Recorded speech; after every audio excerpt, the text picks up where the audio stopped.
be advantageous for Judge Gorsuch to say this now as opposed to waiting for these confirmation hearings to get underway. I mean, there's also, I've seen, some people saying, well, this actually may be another way to look at it is the White House is confirming it quickly because it actually helps the White House in terms of the confirmation for this judge because it can show to some Democratic senators who may have concerns that he's independent and willing to criticize the White House.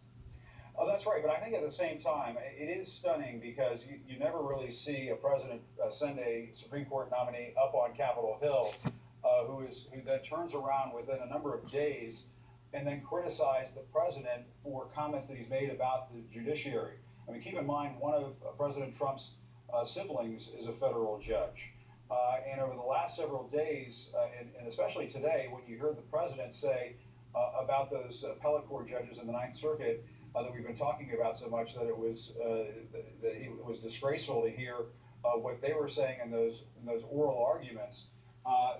Those are pretty scathing comments coming from the president aimed at the judiciary branch. Now, keep in mind, this is the president who was in the private sector, a businessman before he became president of the United States, so he's not used to dealing with two other co-equal branches of government. But to hear Republicans, Democrats, and now his own Supreme Court pick saying that those comments are inappropriate, I think that is pretty stunning.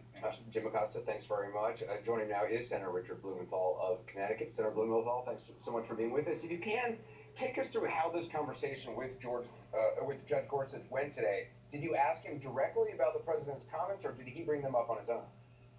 I said to Judge Gorsuch that I find these attacks on the judiciary absolutely abhorrent and unacceptable, and I asked him to express his criticism and to condemn these kinds of public attacks on an independent judiciary.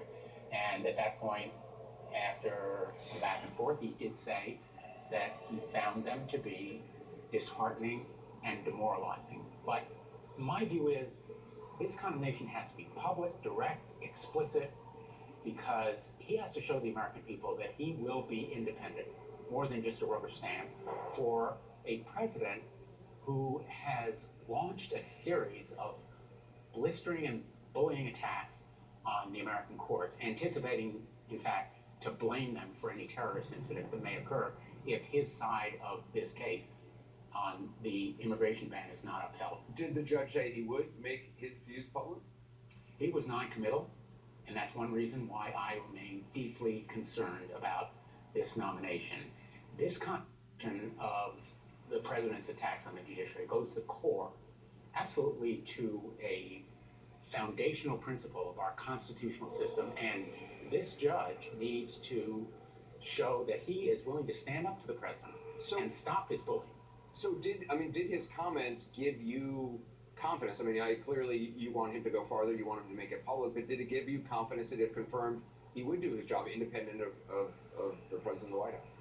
No, because it was behind closed doors, with me personally, not publicly, and the American people deserve that he not only go farther and be stronger and more explicit and direct, but that he do it publicly. Were you surprised, though, that he went as far as he did to you privately? Not so much, because he's already expressed those similar kinds of comments to at least one of my colleagues, that he finds it to be disheartening, but less directly than even he did to me. And I feel very, very strongly, as one who has been a Supreme Court law clerk, state attorney general, as well as a federal prosecutor, and having argued cases before this court, that he has to come to the defense of the American judiciary strongly and explicitly and unequivocally. And that's really, maybe he's moving in that direction, but it has to be much stronger and more direct. There are some in Washington who believe that this could be a deliberate strategy to gain support from Senate Democrats, essentially kind of showing Senate Democrats, well, look, I'm willing to be independent, I'm not beholden to anybody. Do you think that's possible? Or, isn't this exactly what you and your fellow Democrats want to hear from the judge? Anderson, here's what Donald Trump has done. He's not only attacked the American judiciary, he's set a litmus test. In fact, a set of litmus tests that his nominee has to be, quote, pro-life, end quote, very pro-Second Amendment, and a conservative. And having set those litmus tests, now this nominee has a very unusual, maybe unique obligation to show his independence, and he has failed to do so far. Yeah, jump in, yeah. Senator, can I ask you a little bit about what you learned, if anything, about Judge Gorsuch's judicial philosophy? I mean, is he pro-life? Will he vote to overturn Roe v. Wade? Does he believe there's a right to privacy in the Constitution? He